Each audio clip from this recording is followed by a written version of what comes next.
یسوع بنی اسرائیل سے جو اس کے حکم میں آپ کو خوبصورت باتیں کہتا ہے، جب انہیں دریائے یردن کو پار کرنے کے لیے تیار کیا گیا تھا تو آپ نے کیا دیکھا؟ توجہ دے، اس بات کا اطلاق ہمارے لیے بھی ہوتا ہے۔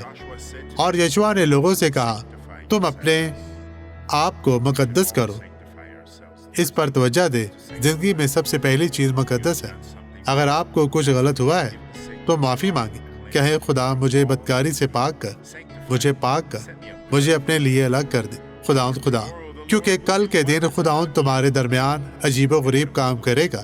تو میرے بھائیو، آپ لوگوں کو یہاں صاف ظاہر ہے کہ آپ لوگوں کو خود کو پاک کرنے اور سنبھالنے کی ضرورت ہے، اور خداوند یسوع ناصری اس کلام کے وسیلہ سے آپ کو، آپ کے گھرانے کو بڑی برکت دے، اور سبت کے دن آپ کو چرچ آنا ہے اور دعا کرنی ہے۔ خداوند آپ کو مزید برکت دے۔ تو ٹھیک ہے، آئے اب دعا کرے۔ باپ، ہم مسیح یسوع ناصری کے نام میں تجھے پکارتے ہیں، اور میرا ایمان ہے کہ تو ہمیں برکت ضرور دے گا۔ یہ دشمن جو اس شخص کو متاثر کر رہا ہے زمین پر گر جائے گا، اور خداوند آسمان سے تیری طرف سے برکت آئے گی، فتح مندی آئے گی، ترقی اور خوشحالی آئے گی جو اس شخص کا مقدر ہوگی۔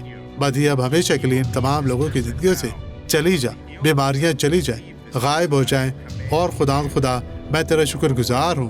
بدی اب یسوع کے نام میں ہمیشہ کے لیے غائب ہو جا۔ آمین۔ خدا تیرا شکر ہو۔